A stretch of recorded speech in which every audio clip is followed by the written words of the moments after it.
رمضان کا مہینہ قرآن کا مہینہ ہے۔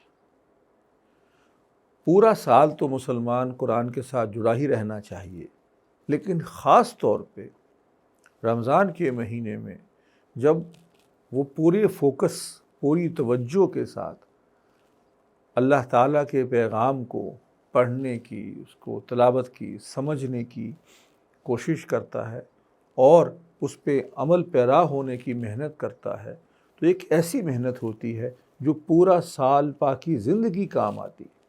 تو اس رمضان میں قرآن مجید کے ساتھ پکی دوستی کریں، اس کے ساتھ جڑ جائیں اور اس کو وہ سلوک کریں جو صحابہ نے سلوک کیا قرآن کے ساتھ۔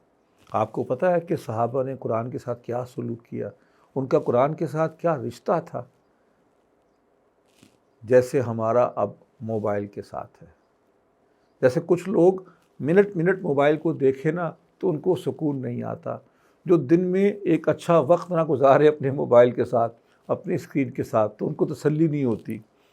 میں نے تو بعض لوگوں کو دیکھا کہ نماز پڑھتے ہیں، سلام پھیرنے کے بعد فوراً فون نکال کے دیکھتے ہیں۔